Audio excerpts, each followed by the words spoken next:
friends, and welcome to Conversations with Consequences. We are the ladies of the Catholic Association, bringing you witty and charming in-depth conversation on the topics that matter to you with the leading thinkers and movers of our time.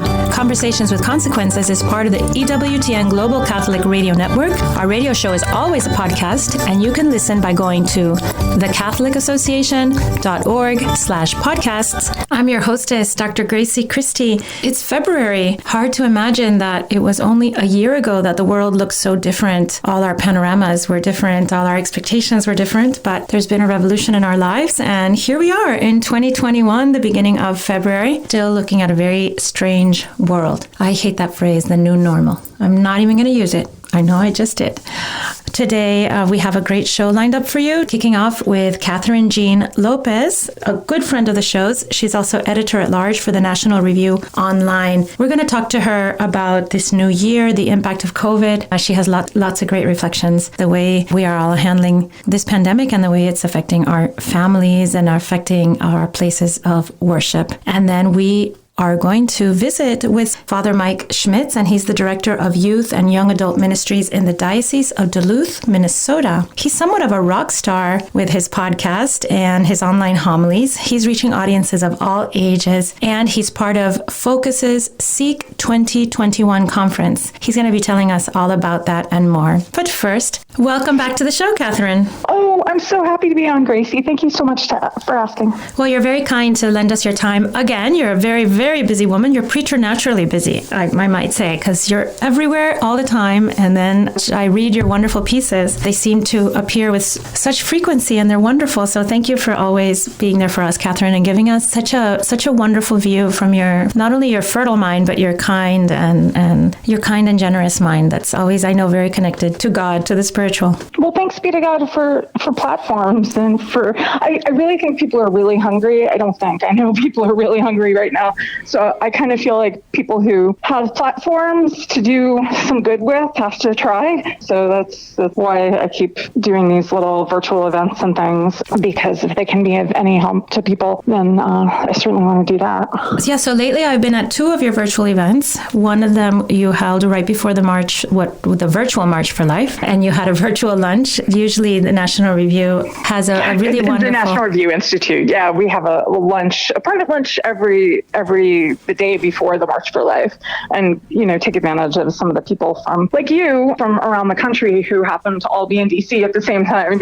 Yeah, and it's fascinating because you do get a nice 360-degree view of the pro-life movement and all the different efforts that are being made in different places, and also the different focuses that have to be made in any movement which has this ambitious agenda, right? Which is pro-life, all the different ways that we can enhance the understanding of human dignity and protect the vulnerable, but there's so many ways we can do that. Yeah, and to always, be in touch with all the frontline resources if you're maybe more of a policymaker or commentator type, Also, I always, as you know, in recent years, I've frequently made adoption a focus. So some of the adoption organizations are there too. Yeah, to just remind one another that, as you said, there are all these different facets working in conjunction, and it really a sense of what the pro-life movement really is, which the heart of it is people walking with women, it's not political, but it always looks political because obviously politics has to be a part of it, right? The law is a huge part of this, obviously, but if people could see the works of mercy at work, the Beatitudes at work, people really walking with women, I think they would have a different relationship to this heavy topic that is all-encompassing, really. I really, really, truly believe that we wouldn't have all of the chaos and all of the violence in so many facets of our culture if we hadn't dehumanized the unborn child and really changed everything in many regards. Anyone who thinks that this issue doesn't have anything to do with them, I think are mistaken, because this affects us all, whether or not we ourselves have been directly involved in an abortion. Well, one way that it affects us all, and I think that many people are feeling it right now, is the dehumanizing of certain parts of our population, like the unborn, also leads to the ability to dehumanize other parts of our population, like the elderly, people who live in nursing homes. People say, well, children who are unwanted, it should be okay to eliminate them. Well, there's a lot of older people and sick people who are unwanted. Right. So we start to have that same throwaway mentality with other people who we've protected from things like abortion and elimination. But how long can we protect them, especially in this time when we see that the resources are so scant, like in this time of pandemic? Like who should be getting these life-saving vaccines? Who should be getting the PPE, the protective gear? Who should? And then we start to measure the value of one person's life against another's. And that starts, I think, very strongly in a country that has legalized abortion and internalized abortion as something moral and ethical. Yeah, I think you're absolutely right. And I think that, we got news last week that there's double the amount of people we initially thought who died in nursing homes in New York State because of a governor's order, right? Mm-hmm. And do I think that Andrew Cuomo consciously thought, okay, it's okay if these people die? No, but it is logically consistent with his ideology. He expanded abortion 2 years ago in the state. Expanded? Like who the heck needs more abortion in the abortion capital of the country? It's easy to see how he wouldn't, necessarily go through the steps of what might happen because, he had already gotten to the point where some lives don't matter as much and more lives don't matter as much, So, I think you're absolutely right, Gracie. Another connection that I've been drawing in my head is the connection between the way that we see children as not as blessings, but as burdens, right? Uncarryable burdens by many people, that many women that, they should abort because she can't carry that kind of burden and she can't give it off to someone else. And then we have that feeling about young people, and then we end up with the inverted pyramid for our demography, right? The demographic inverted pyramid. And as we go on in the decades, we end up with all these older people who have no one to care for them because they're natural people that would have cared for them naturally. Their children don't exist. And so where are we going with that? Like how can we stop seeing children and a society that welcomes children as a tremendous blessing in so many ways, economic and spiritual and moral and healthy and decent? Well, and I think this goes back to the questions that the pandemic pose. What's most important, right? You've got so many people who have killed themselves or thought about killing themselves. Oh. You have loneliness is such an issue. And I'm not saying that necessarily having kids is the solution to loneliness or suicide, but there's something wrong, right? There's something wrong in our world today where the option when things got to the shutdown point last year, you're in an apartment alone. Why don't we have communities that care for one another in those circumstances? Obviously, I live in New York City. Most of the people, think of New York City as the place to go, leave home. And, maybe that's not all that. It is my home. It is where I grew up as it happens. So bizarrely, I know nothing normal. I only know New York City. But I see what you mean. You're saying like the fraying of those natural ties, which create the basic community for us, which is the family, and how little we have spent building that, fostering that, and calling it beautiful, right? Like we glorify the autonomous individual who goes and does what he or she wants to the nth degree, and maybe in the end, that's not what can make us happy as human beings. And it takes something like a pandemic to really lay it out for us and put it in stark relief. But the terrifying thing to me is I don't know that we're learning those lessons. You desire to go back to normal. I don't think we should go back to normal. There are some really important lessons here. And, as you were talking about earlier, there's this contempt that people have for one another. It's really dangerous. And I do think it goes back to fundamental dehumanizations. And, Mary Eberstadt has written about this, the fraying of the family and the autonomous individual is, as you were talking about, Gracie, it makes it so that the Holy Family, that's like foreign to so many people. Oh, you're so right, Kathryn. And so how do we communicate Christianity to people who don't even have an experience of the family and, have lived in a culture where the child isn't necessarily valued as it should? It really poses some serious challenges. And I think it's obviously a big, huge, complicated mess, but I think, at the end of the day, our responsibility is living virtuous lives and loving one another, right? Mm-hmm. And so building these relationships and having encounters where people can see who we truly are and who we're about, right? If they can have an encounter with Jesus Christ in meeting you, I think that's all the difference. And to be able to share what from the truth of the faith, the gift of the faith, and from your experiences with it, I think there's been in recent years, in particular, in an increasingly intensified way, this sense that if I just have the candidate who has the right boxes checked, that's winning. I don't know that that's winning, and I didn't know it when pro-lifers were in power, and I don't know now. I don't think that's the way to go. Obviously,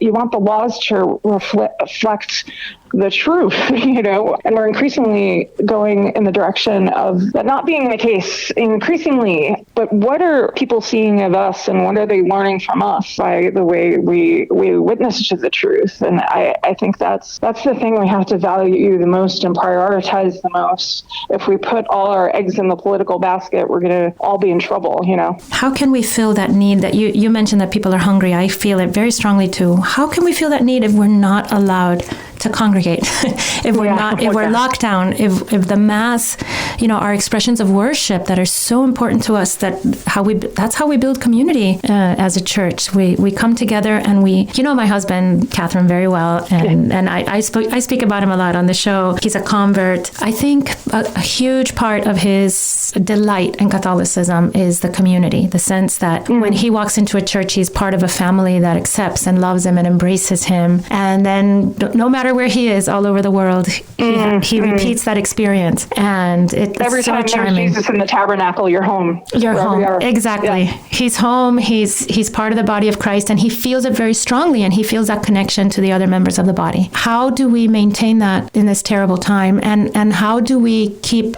telling the people who control us, who control our movements, it's safe to go to Mass. It's good to go to Mass. It's essential to have our worship preserved. It is essential. And I did an event, as you know, the National Review Institute and the Heritage Foundation a few days ago, making the point that religion is essential. And we had an ecumenical gathering, including a rabbi who I was gushing over because I was so grateful to him, because his case with the Brooklyn Archdiocese went to the Supreme Court when Andrew Cuomo had these red zones, and he was telling houses of worship that they could only have 10 people. So you have like the cathedral in Brooklyn, which can hold thousands, right? They can only have 10 people. And Bishop DiMarzio said that's stupid. And he went to court.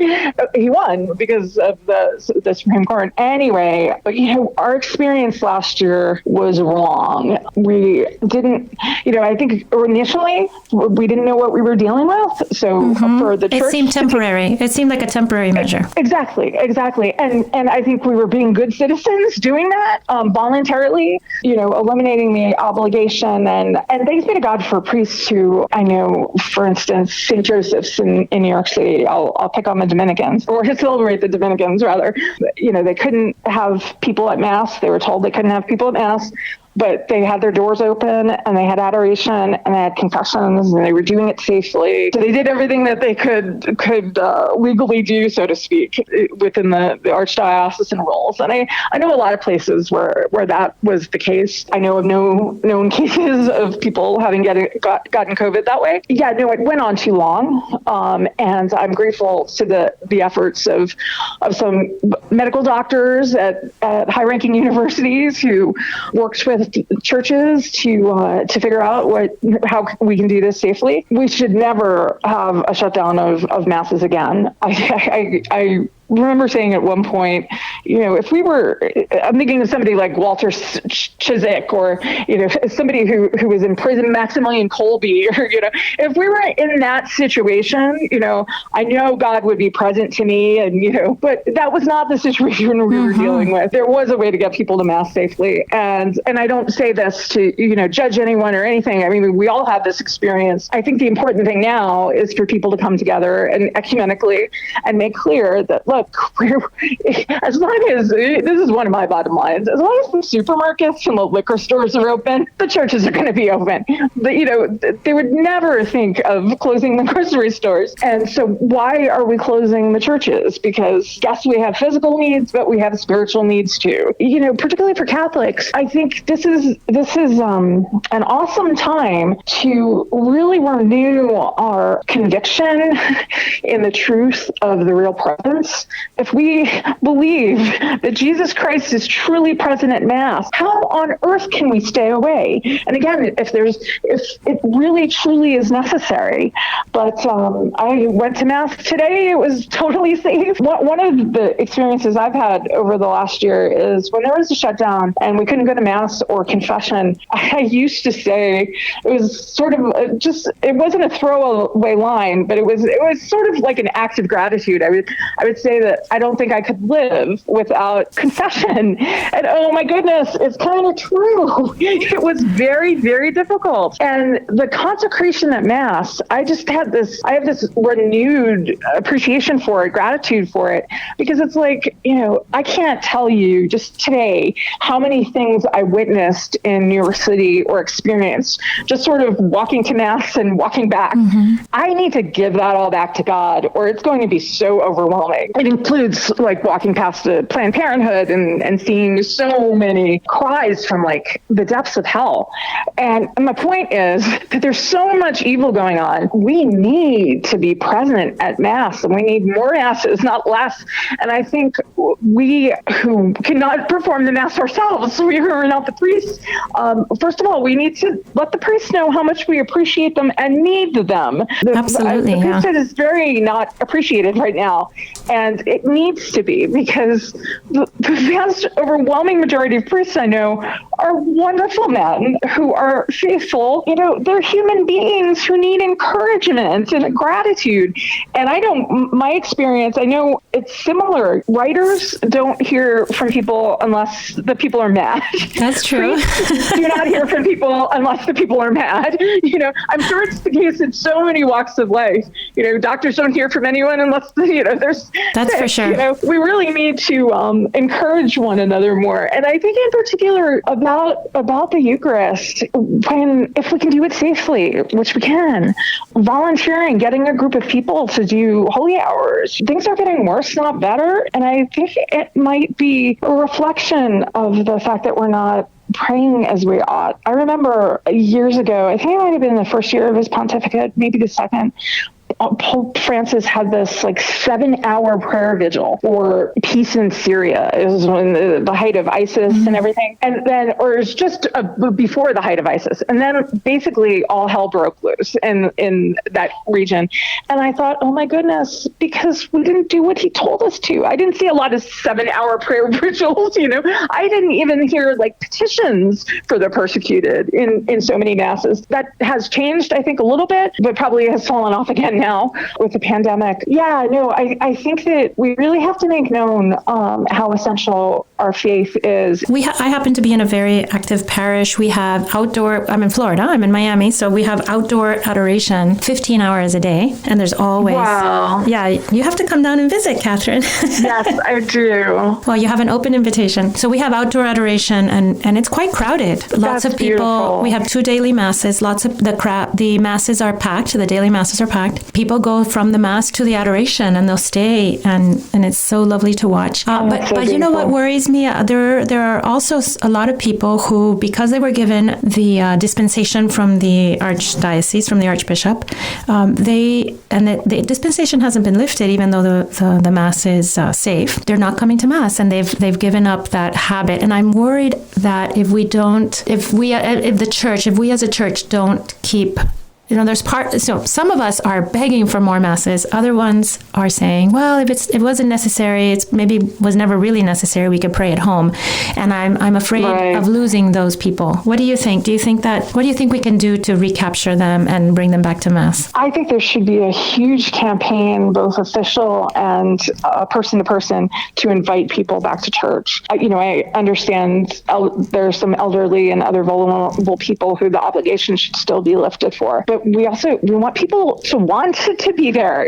I am really heartened to see the people who are back.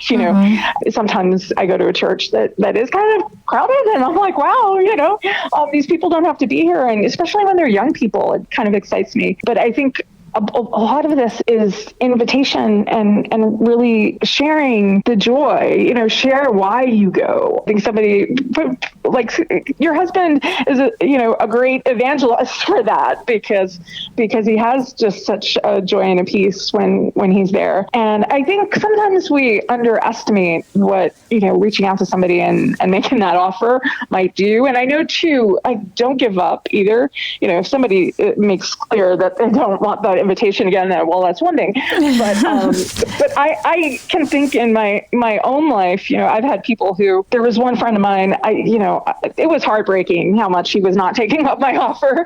And of course he's Catholic now, and he wouldn't miss Mass on Sunday. And he was really heartbroken. No, you make a wonderful point. We can't ever underestimate the power of that personal appeal of heart to heart, the heart to heart, right? That says, I'm thinking of you. I'm thinking of your needs, of how how could you be happier and more flourishing and more connected to God. And I don't know how I could live without this. So of course I want to share this with you. I really don't. And again, we see it, these news stories about, there was some, I have to look back, I'm terrible with the numbers, but there was a story about the number of young people who had thought about how they would kill themselves in the month of June. It was an extraordinary number. Oh my gosh, not just a fleeting thought.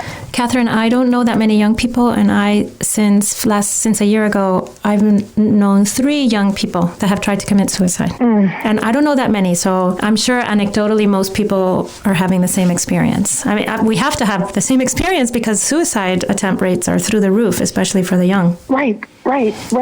And I don't know how I could have gotten through this last year without faith. And so we have to share this with people because obviously they're not surviving without it, Yeah, you're right. It's a lifesaver. It's exactly it. It's essential like food and warmth and shelter. And it makes sense that we have all these identity crises in our culture when, we only truly know who we are once we know God. And obviously knowing God is the journey of our lifetime. But if we don't even know to make time for him, and I think we underestimate how much people don't know about the Catholic faith. Even going back to what we were initially talking about, I was so grateful to Archbishop Gomez for that invitational kind of note he sent to Joe Biden. I love that letter he wrote. I love it. I mean, he told the truth. I honestly don't think, and I think this is increasingly the case, I don't know that people know what the Catholic Church teaches about abortion. I don't know that people know what the Catholic Church teaches on anything. We sort of assume that everyone's read the catechism twice. Exactly. And most Catholics haven't read the catechism once. And so, we have to tell the truth, but we do it in a welcoming way. I mean, Archbishop Gomez said, this is what we believe, we want to work with you. And that's the way we have to be with everyone. And obviously, and Gomez didn't do this. He didn't start with abortion. He started with congratulations, and he even complimented, the fact that he very clearly, takes his faith seriously in some, regards in his life. That's a beautiful thing, right? And so we want to work together where we can, we both like St. Francis of Assisi, maybe we can start there, and I think that's how we have to be with people. And I don't think we can assume assume that everyone knows the fullness of the truth. And the fact remains that, like, John Paul II's theology of the body has not been tried and rejected. It's not been, what is it? How's that line? It has not been found difficult. It's been found difficult and left untried. Right, exactly. Most people have no idea what it is, right? And I'm not suggesting we can hit people over the head with the theology of the body of it. If we can start sharing some of that in accessible ways, not everyone's going to go to Christopher Westcamp on theology of the body, but how can we share? I thought when the Me Too movement started, oh my goodness, this is the perfect moment to embrace people with humani vitae, like really start to understand what this human life is about and what sexuality is about, and it's all so much healthier than the way that the world handles it. Oh my goodness. And even, sorry to go back to abortion again, but just earlier today I was praying the rosary outside a Planned Parenthood clinic, which I try to do. The things I saw, one woman, girl, most of them are girls, literally was saying F off to her boyfriend as she went in. And other scenarios, there's fighting, there's crying, this is not women's empowerment. Yeah, these are little individual tragedies. Exactly. Each one is a great tragedy. It's really amazing to me, how long does it take to pray the rosary? 20 minutes or less? You see so much, just when you're doing that, and it's all miserable, I just sometimes I cry, seeing all these girls who, and sometimes I actually recently got trained as a sidewalk counselor, if I can ever help, but I was watching a young Focus missionary who had a Sisters of Life brochure, which, talks about the alternatives. And I saw with at least two girls, there's not a lot of time as she's walking into the clinic, and two of them kind of perked up, like, oh my goodness, this is the first thought that she had that this could be done. She could actually have this baby, but sadly there just wasn't a lot of time. But in two of those cases too, she then looked at the boyfriend, and the boyfriend made clear that was not being considered. Kathryn, you've inspired me. I'm going to go pray. I'm going to go pray in front of the local Planned Parenthood, because it's something I've done periodically when the Archdiocese has organized it, but it really is a beautiful thing to do. I'm sorry, but we're out of time. Oh. Well, it's such a joy to talk with you, Grazie. It always is. And I'll be praying for your listeners later on today. Thank you, Kathryn, for all your work. You're really holding things together for so many of us. So thank you. Thanks be to God.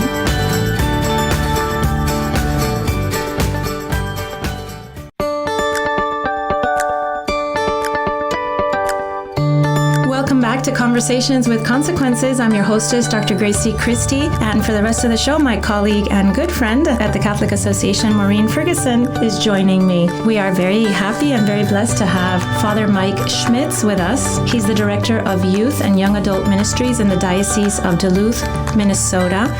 You don't have to be in Duluth, Minnesota to have heard of Father Mike Schmitz. Many, many people know him from his online homilies, his books. Just last year, he wrote a book called How to Make Great Decisions. What a wonderful title and thought. His podcast, which is very popular at the Ferguson household, Maureen was telling me, super popular podcast with all her kids. And he's also speaking at the Seek conference this year. We want to talk to him about all those facets of his character and of his work. We thank him very much for being here. Thank you, Father Schmitz. Absolutely. Thank you for hosting me. Father, I know our time isn't endless and we want to talk to you about a lot of things, but I really enjoyed, I have a copy of your book, How to Make Great Decisions, and I was leafing through it. I'm going to hand it to at least 4 of my children when I'm done with it. That's great. And there are 3 questions that you suggested we ask ourselves, and they really rang true for me, and they make a lot of sense. Am I in a state of grace? Am I performing my daily duties? And did I pray today? How did you come to focus making great decisions on these 3 particular questions? I think that's a really great question, because I can't remember. I think what it was a matter of kind of just doing some of the logic of the spiritual life, and that logic of the spiritual life being, okay, primarily by virtue of our baptism, we're brought into, we receive God's sanctifying grace. And so we're brought into a unique relationship with the Lord as made into his sons and daughters and living in covenantal relationship with him. I mean, these big fancy theological words, which I know you get, and I'm sure your listeners will understand as well. But that sense of like, okay, wait, so I've been brought into this new kind of relationship with God, but also it's possible for me to wound or break that relationship, to severely mortally damage that relationship by mortal sin. And so first question I need to ask is, okay, is that relationship intact, or have I mortally wounded it? And if so, I need to get in a state of grace. So I need to go to confession. The second piece being, I also know that so many of the saints have talked about, and great spiritual writers have talked about, the key for holiness is not doing miracles. The key of holiness is not doing incredible penances or great works. The key of holiness is, am I doing God's will?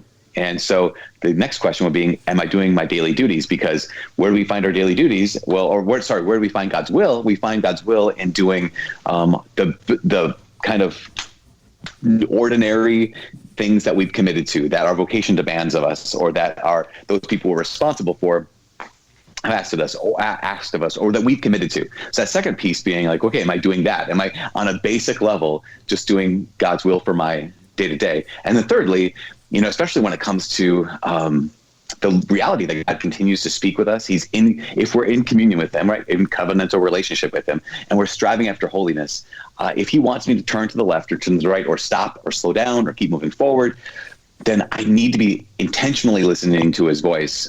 Yes, of course, he can speak to us regardless, even if we're trying not to listen.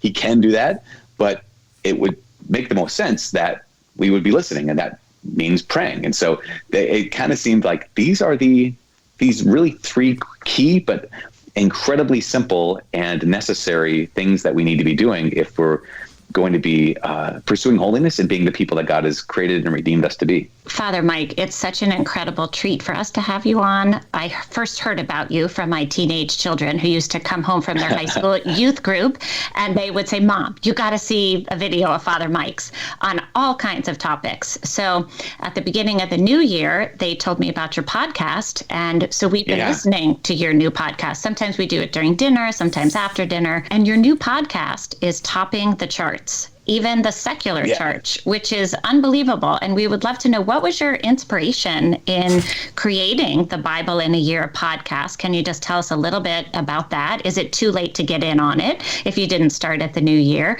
And one of the questions my kids have for you, because they were incredulous that we were going to be able to have you on our show today, they want to know, does your voice get tired reading the whole Bible to us? That is awesome. Well, thank you first. I did not anticipate that it would, the response would be what it has been. And I'm so grateful for it. I had, like most people, over the course of the last year, starting last February, March, where, not even starting last February, March. Here's what I say. I find myself taking in most of my information through my ears. Like, I love reading, but I also fall asleep because I'm becoming older and older, and tireder and tireder as the days go on. And so I love reading, but I have to listen in order to get stuff, or else I just fall asleep. I need to walk and listen to a book, or walk and listen to a podcast, or drive and listen to something. And you can't afford to fall asleep then. So I thought, well, I take in so many voices throughout the course of the day, throughout the course of just at all times. And I found myself not only taking in all these voices, and some of these voices were wise people I think that I look up to, and I really appreciate their insight.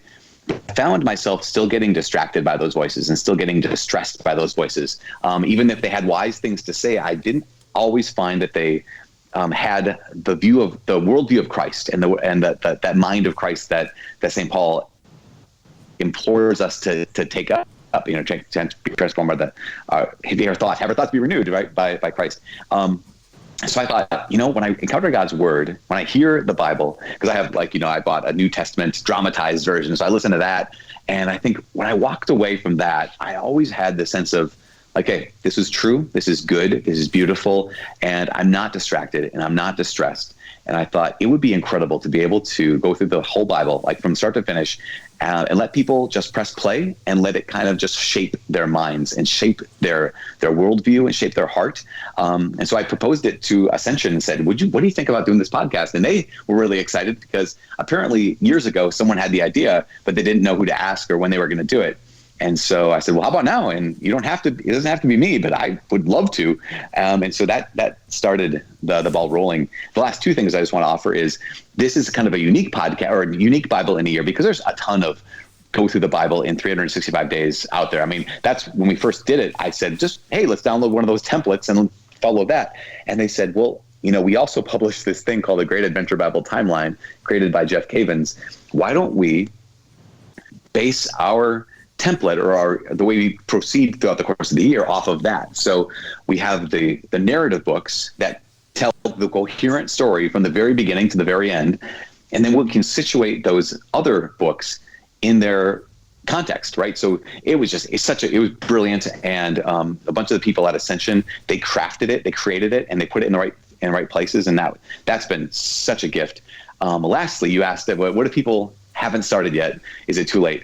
Absolutely not, because if you've ever listened to even one of the episodes, you note that I don't say today is February 23rd. I say today is day 30, and so that means that even if you miss a day, miss a week, even if you start at the beginning of April or even at the end of the year, your day one is your day one, and if you skipped it for a month, okay, your day 45 is day 45, and I love that because it means that even if you fail at being perfect, which I think all of us do, you don't have to quit. You just, okay, now this is my new day 45. That's today. And that's another thing. It's like hearing all of the stories and not just kind of the stories we heard when we were kids or even from the lectionary.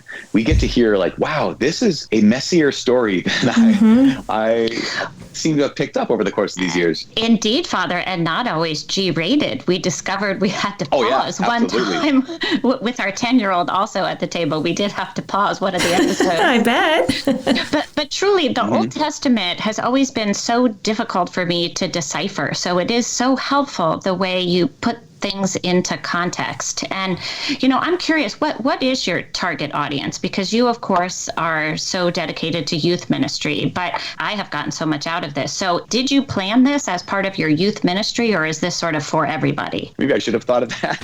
I didn't. I thought, I know people, I don't care how old they are. When I was, so we put on a junior high retreat every year, or junior high camp every year. And every year we invite the junior high students from 6th grade, 7th grade, 8th grade. I say, read your Bible every day, 10 minutes a day. That's it. And it'll change your life. And I have a nephew who took up that challenge. He started reading the Bible every day, at least 10 minutes a day, without fail for the next, probably, I want to say 4 or 5 years. And but then you get lost, right? So here he is as a, 6th, 7th, 8th, 9th, 10th grader reading the Bible and being like, okay, so I guess I kind of read the story about so-and-so. I don't know what to make sense of it. But I also know people who are far older than me who are saying, I just don't know the Bible like I feel like I should. I'm 60 years old and I've been going to Mass, but I don't know the Bible. And I've tried reading it, and I can't get through it. And then everyone in between. And so my thought was, if you make this as easy as possible, meaning it's at most, I think there might be a couple episodes that push the 30-minute mark because there's some longer readings and there's more complex stuff going on, but make it easy as possible. So kind of short. Secondly, all you have to do is press play and listen. And then thirdly, you have some kind of guidance. And that's what I think hopefully you're alluding to is that sense of someone at the end is going to say, okay, here's what you just heard. Here's one way we can make sense out of it. I'm not claiming that I know I always get a little distracted or bothered when people say, what Jesus meant here was this. And I'm like, well, I don't know if that's all that he meant. I think one of the things Jesus could have meant was this, but I don't necessarily claiming this is what this means and it only means this. So I just try to provide a little bit of guidance at the end of every episode to just kind of once again remind us, here's where we're at, here's what just happened, here's what it might mean. Father Mike, I'm wondering if you wouldn't mind doing a quick little lightning round of questions with me, because as I said, my kids were so excited to hear that you were coming on our show. And I asked them, what questions do you think I should ask Father Mike? One of them even checked with a few of her friends to say, what questions should my mom ask? So here are some of their questions. Who is your confirmation saint and why? Yep, my confirmation saint is St. Francis Xavier. And when I chose him, I had read a bunch about him, and I loved two things. Two things stuck out in particular. One is that I had read that he was a track star at the University of Paris before his big conversion. And I was like, yeah, I want to be a track star. It doesn't have to be Paris, but I want to be a track star. And the second is because he's the patron saint of missionaries. And ever since I was in high school, I wanted to be a missionary. And so those are the two main reasons why I chose Francis Xavier. Okay, great. So next question, what's your favorite part of being a priest? That's a really good question. And it's such a hard question to answer, though. So many favorite parts? There are so many favorite parts. Yeah, not because it's hard because there's no favorite parts. No, it's hard because it's if I were to say one, I would think, but also this other thing. So for example, I would say, offering up the Mass is, it's the greatest honor I think anyone could ever be asked to do. At the same time, meeting people in the sacrament of reconciliation and extending to them the reconciliation and restoration of Jesus Christ is what an incredible honor and humbling thing to do. Also, being able to teach people about the Lord and just let that be this is the whole sum of your life, is being able to do that is how much greater is that? And then, I even love things like marriage prep. I get to be in these young couples' lives in a critical moment and try to offer some kind of guidance and some kind of help that will hopefully get them on the right trajectory for the rest of their lives and for their kids' lives and grandkids, and just what a privileged place. Mm-hmm. So there's too many things to say there's one. Okay, well, those are all so beautiful. Okay, next, how do you encourage your friends in the faith without being preachy or annoying? Good question. I think that, from the hip here, I would say it all depends on what kind of relationship you have with your friends. And one of the things that I find is that I originally or initially, especially in high school, I just would there and just talking about here's what I think is true and here's what I think is right and here's what I believe about God and kind of stuff. And I wouldn't have asked them for permission. And I think that one of the things that we get when it comes to, I think we as Catholics might get a little too gun shy when it comes to sharing our faith. But I think that might be because if we get it in our hearts to start sharing our faith, we do it without, again, asking the permission of the people that we want to share it with. And so then when someone does ask us hey, what do you believe? And or I'm going through this really rough time and how do you make sense of this, that we're so gun shy about I need to dance around this. I'm not willing to really, really share the truth of what I believe and the goodness of what I believe, that we then even water that down. I've seen so many people, even priests, religious bishops, who when they get asked the direct question of why Jesus, it seems like they've been so gun shy about just saying because he is who he says he is, because he is truly God and he has died for our sins and he's risen from the dead, because we often, I think, start by sharing our faith with people who have not yet given us permission to have that kind of conversation with them. Does that make sense? Yeah, you have to have that. The hearts have to be open to each other, right? Before you can offer that beautiful treasure. Yeah, and there's a level of respect, I think, that I had to learn, in the sense of I thought, of course I'm respecting you. I'm telling you, I don't only respect you, I love you. That's why I'm telling you this truth about the faith. But someone could say, yeah, but I never asked you to, or I never gave you permission to. And so now what it's, this quote a friend said once, unasked for advice is always criticism. And I thought, that's, whether that's true or not is one thing, but it feels like it. Unasked for advice is always criticism. I'm just trying to help you. I haven't yet looked for help from you, so maybe wait until I look for help. So. Well, that was great advice, Father, and we asked for it, so it's not criticism. There it is. Yes.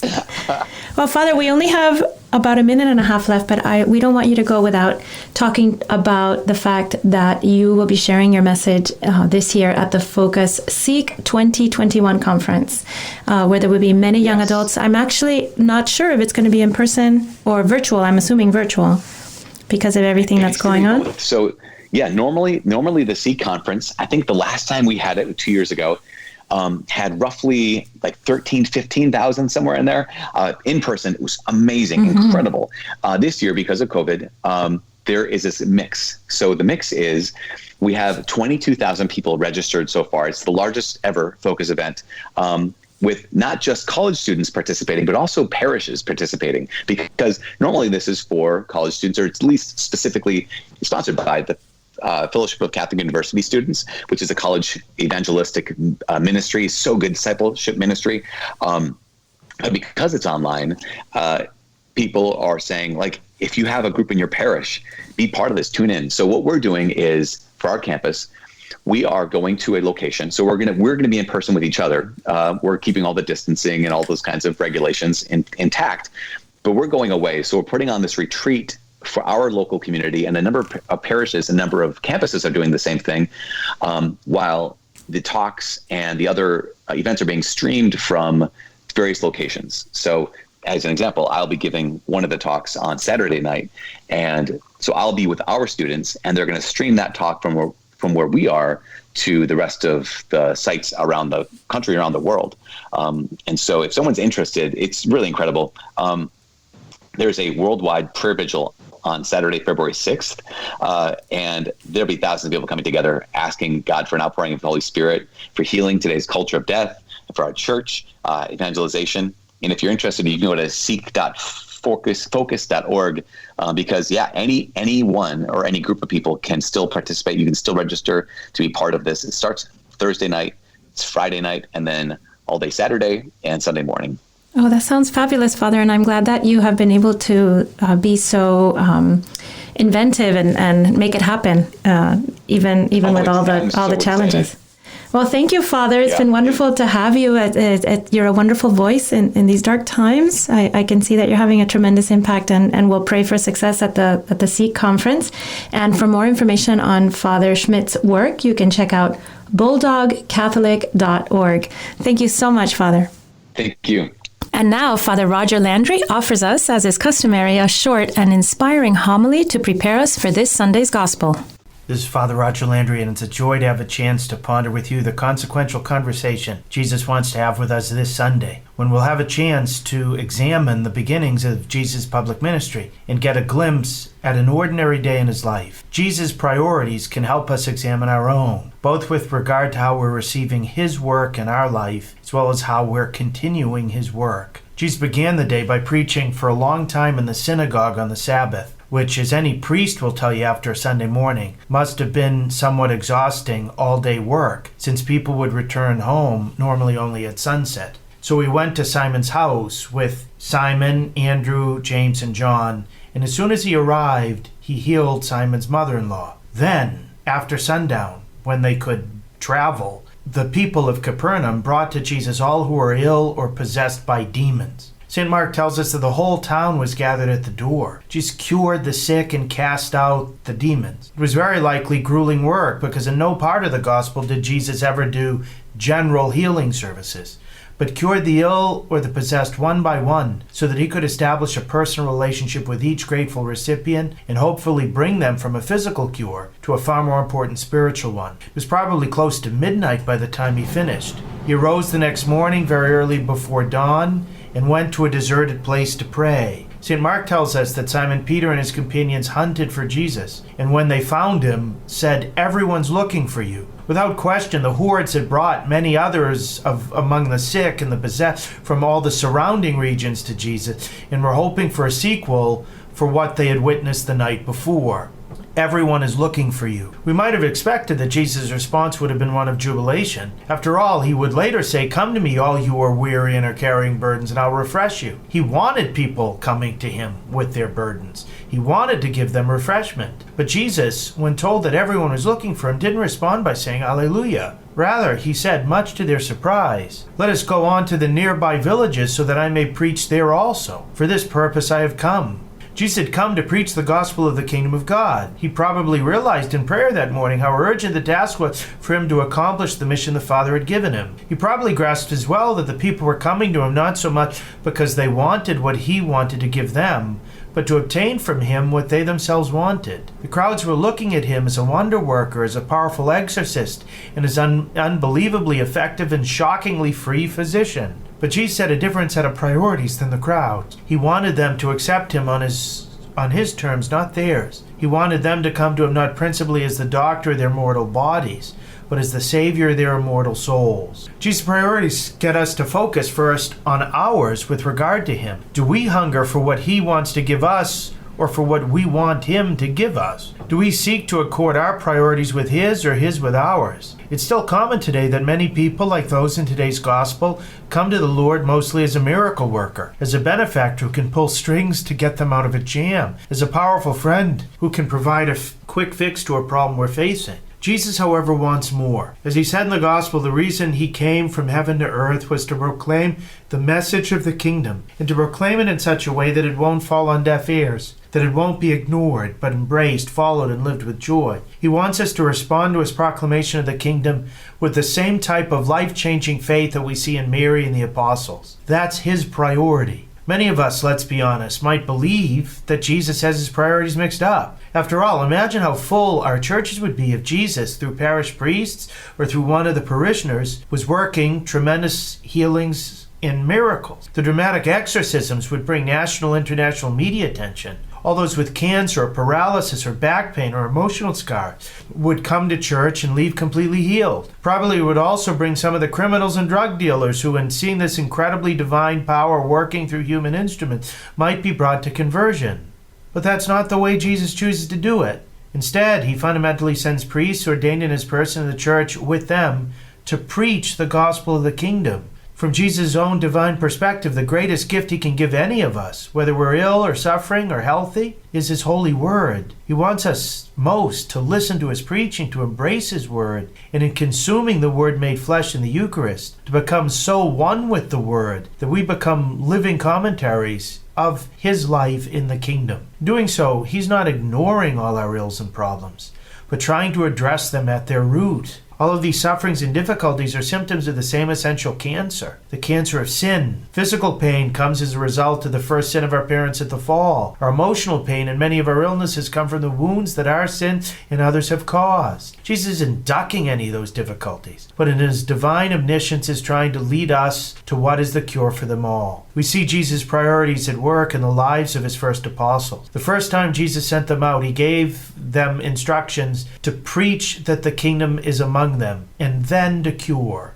In the time of the early church, the apostles recognized that because their first duty was prayer and the ministry of the word, imitating Jesus' prayer and his proclamation of the kingdom in today's gospel. Since they no longer had time for other good works of charity, which are too essential ever to be neglected, they ordained 7 deacons. St. Paul even gave up baptizing, which others could do, so that he could travel more to preach. He said, "For Christ didn't send me to baptize, but to proclaim the gospel." You may be surprised to discover that the Fathers of the Second Vatican Council, in their document on the priesthood, said that it is the first duty of priests to preach the gospel of God to all men. Preaching is a more important duty than even the celebration of the sacraments, because our practice of the sacraments is dependent upon having our faith in them aroused. Each of us has a great lesson to learn in this. God wants more from us than just to pray, as Jesus did early in the morning. He wants more from us than merely to care for those who are ill, loving them and trying to help them according to our capacities, just like Jesus did according to his divine capacities. He also wants us, having heard the saving words of the gospel, to spread them,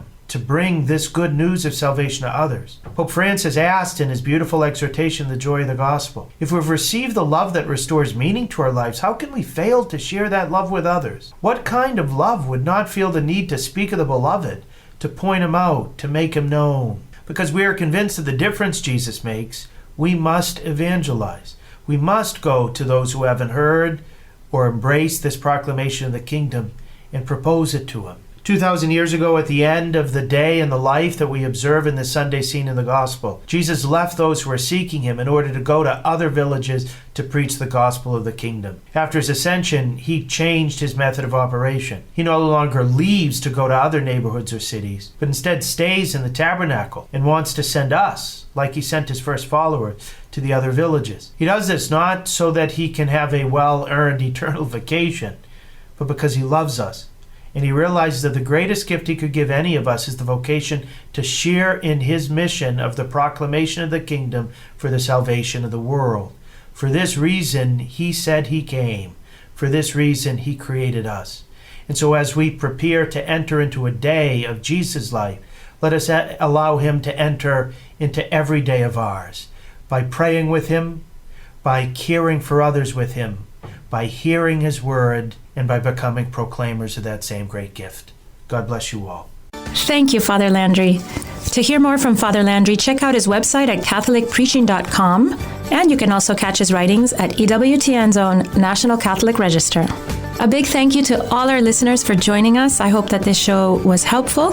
I hope that it gave you more peace and more hope and more joy, and you go with our prayers.